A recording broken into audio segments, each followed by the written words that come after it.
Cherry blackmail చేస్తూ ఉండగా, "ఇప్పుడేం కావాలిరా నీకు?" అని అపూర్వ కోపంగా అడుగుతూ ఉంటుంది. "నేను చెప్పినట్టు మీరు వినడం" అని చెర్రీ కూల్‌గా చెప్తూ ఉండగా, "సరే, ఎప్పటిలాగానే నక్షత్ర నువ్వు చెప్పిన మాటే వింటుంది" అని అనడంతో, "ఆహాహా! అలా కాదు. నక్షత్ర, గోరింటాకు, ముఖ్యంగా నువ్వు. నేను చెప్పినట్టు నువ్వు వినాలి" అని అనేస్తాడు చెర్రీ అపూర్వని. "ఏంట్రా, న్ నువ్వు చెప్పినట్టు నేను వినాలా?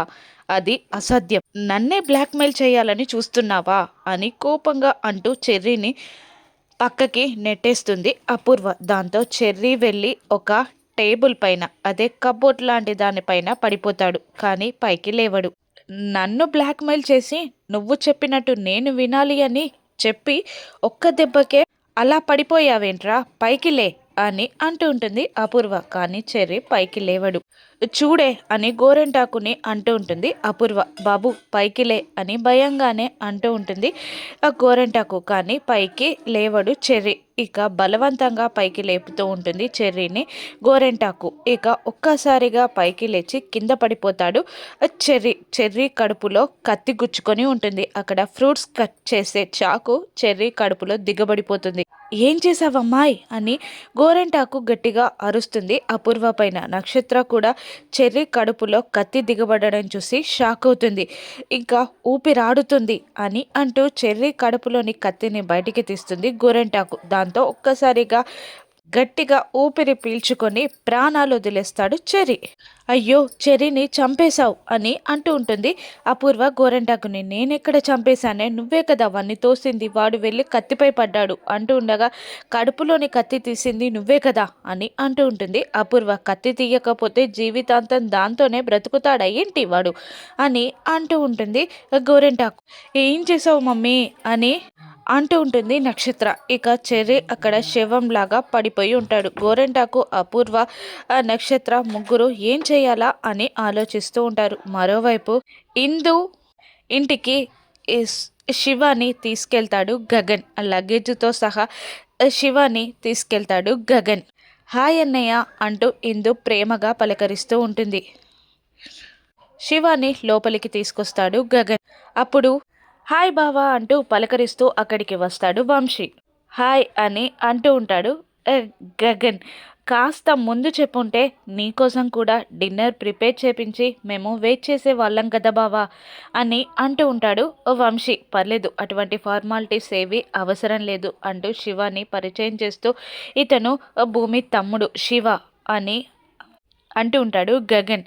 "అంటే" అని ఇందు కన్ఫ్యూజ్ అయి అడుగుతుండగా, "అది భూమితో కలిసి పెరిగాడు శివ" అని పరిచయం చేస్తాడు గగన్. "ఓహో, అవునా" అని అంటూ ఉంటుంది ఇందు. "కొన్ని రోజులు మీరు ఇక్కడనే షెల్టర్ ఇవ్వాలి శివకి" అంటూ ఉండగా, "మన ఫ్యామిలీ అనుకున్నాక షెల్టర్ ఏంటన్నయ్య, స్వయంగా తనింట్లో ఉన్నట్టు ఉండొచ్చు" అని వంశీ, ఇందు ఇద్దరు అంటూ ఉంటారు గగన్ని.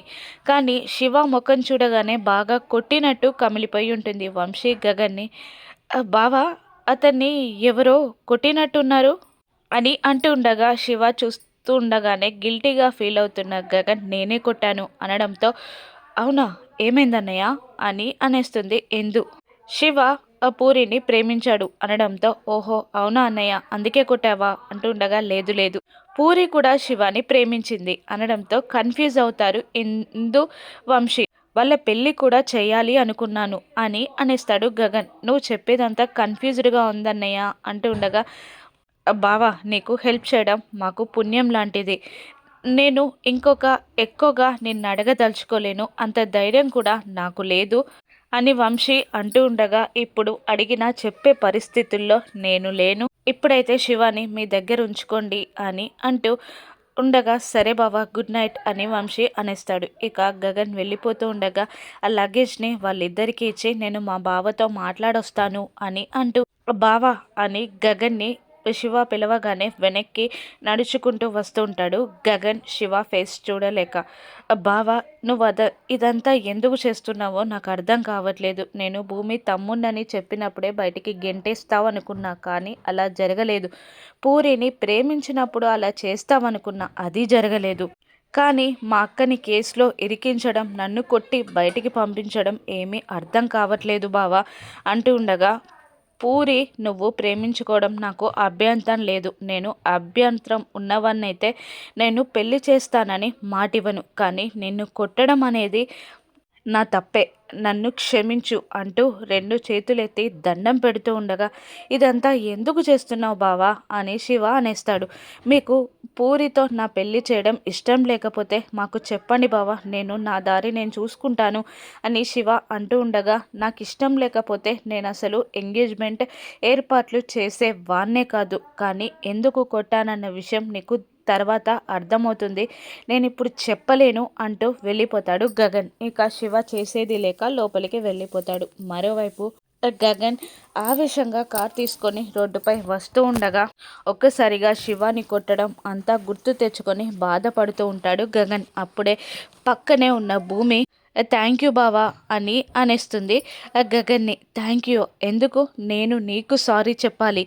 నిన్ను చాలా బాధ పెట్టాను. నీ తమ్ముడు శివాని కూడా చాలా బాధ పెట్టాను. అసలు శివకి నేను ఎందుకు కొడుతున్నానో తెలియక చాలా అయోమయంలో బాధపడి నాతో దెబ్బలు తిన్నాడు. నా వాళ్ళని నేను ఎలా వదిలేస్తాను భూమి?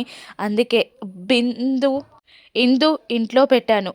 నిన్ను సేఫ్గా కాపాడి ఇంటికి తీసుకొచ్చాక శివాని కూడా ఇంటికి తీసుకొస్తాను. మనందరం హ్యాపీగా బ్రతికేయచ్చు అని అంటూ ఉంటాడు గగన్. నీ వాళ్ళ కోసం నువ్వు బాగా ఆలోచిస్తావు బావా, అర్థం చేసుకుంటావు బావా. శివ కష్టాన్ని కూడా అర్థం చేసుకున్నావు. అసలు ఎవరో తెలియని ఆడపిల్ల కష్టంలో ఉండంటే కూడా నువ్వు తట్టుకోలేవు కదా బావా. అందుకే కదా ఒక ఆడపిల్లని కాపాడి నువ్వు ప్రాణాపాయంలో అదే కిడ్నాప్ కేసులో పడిపోయావు. కానీ ఇంతమంది కష్టాన్ని అర్థం చేసుకున్న నీకు నా ప్రేమ ఎందుకు అర్థం కావట్లేదు బావా అని భూమి అనగానే ఒక్కసారిగా సడన్ బ్రేక్ వేసిన గగన్, నీ ప్రేమ నాకు అర్థం కాకపోవడం కాదు, నువ్వే నన్ను నా ప్రేమని అర్థం చేసుకోవట్లేదు. ఒక్కొక్కసారి నా కన్నీటితో నేనే పోరాడుతున్నాను. నేను ప్రేమగా ఏది చేసినా కూడా నువ్వు పండంటి కాపురానికి 12 సూత్రాలే అంటావే తప్ప ఆ ప్రేమ నా మనసు లోతుల్లో నుంచి వస్తుందని నీకెప్పుడూ అర్థం కాదు. ఒక్కొక్కసారి నువ్వు నా ప్రేమని అర్థం చేసుకోపోయేసరికి నాతో నేనే పోరాడుతున్నాను అని గగన్ అంటున్న మాటలకి కన్నీళ్లు పెట్టుకుంటుంది భూమి. నిజంగానా బాబా అని మళ్ళీ భూమి అడుగుతుండగా, ఐ స్వేర్ భూమి, నేను నిన్ను లవ్ చేస్తున్నాను అని గగన్ అనేసరికి కన్నీళ్లతో ఐ లవ్ యూ బావా అని అనేస్తుంది భూమి. భూమి చేతికి ముద్దు పెట్టి లవ్ యూ టు భూమి అని గగన్ భూమిని గట్టిగా వాటేసుకుంటాడు. భూమి కూడా గగన్ని గట్టిగా వాటేసుకుంటుంది. ఒక్కసారిగా ఎదురున్న వ్యక్తి కార్ హార్న్ వినిపించడంతో ఈ స్పృహలోకి వస్తాడు గగన్. గగన్ తనని తానే వాటేసుకుంటాడు. భూమి తనతో పాటు ఉన్నట్టు తన ప్రేమని చెప్పినట్టు ఊహల్లో తేలిపోయిన గగన్ రియాలిటీకి వచ్చి కార్ స్టార్ట్ చేసి వెళ్ళిపోతాడు. మరోవైపు ఇప్పుడేం చేద్దాం అని గోరెంటాకు అడుగుతుండగా, పోలీసులకి చెప్దాం అని నక్షత్ర అనడంతో పోలీస్ కంప్లైంట్ ఇవ్వడానికి గోరెంటాకు ఫోన్ చేస్తుండగా లాక్కొని వీన్ని మాయించేద్దాం అనడంతో, మీరు చూసుకోండి నేను వెళ్ళిపోతాను అని గోరెంటాకు అంటూ ఉండగా, ఇప్పుడు ఆ కత్తితోనే నిన్ను పొడిచి ఆ కత్తి పైన చెర్రీ వేలుముద్రలు పడేలా చేసి నిన్ను చంపేసి మిస్టరీగా మిగిలిచ్చేస్తా అని అపూర్వ బెదిరించడంతో చెర్రీని మాయం చేద్దాం అంటుంది గోరెంటాకు. ఒక చాపలో చుట్టి కిందికి తీసుకొస్తూ ఉంటారు చెర్రీ బాడీని. ఇక అప్పుడే మీరా వాటర్ తాగడానికి వస్తుంది. దాంతో మెట్లపై నుండి దిగుతున్న ఈ ముగ్గురు చెర్రీని వదిలేస్తారు. దొర్లుతూ వస్తుంది అక్కడికి చెర్రీ బాడీ. అప్పుడే ఒక ఫ్లవర్ వాజ్ కింద పడడంతో ఏంటా అని చూస్తూ ఉంటుంది మీరా. అప్పుడే కేపీ వచ్చి ఏంటి వాటర్ అడిగితే ఇంతసేపు అని అంటూ ఉండగా, ఏదో మూట ఇలా వచ్చిందండి చూద్దాం రండి అంటూ చెర్రీ బాడీ ఉన్న దగ్గరికి వెళ్తూ ఉంటుంది మీరా. చెర్రీ బాడీని మీరా చూస్తుందా. భూమిని గగన్ ఏ విధంగా కాపాడుతాడో రానున్న ఎపిసోడ్స్లో చూద్దాం. Thank you for watching.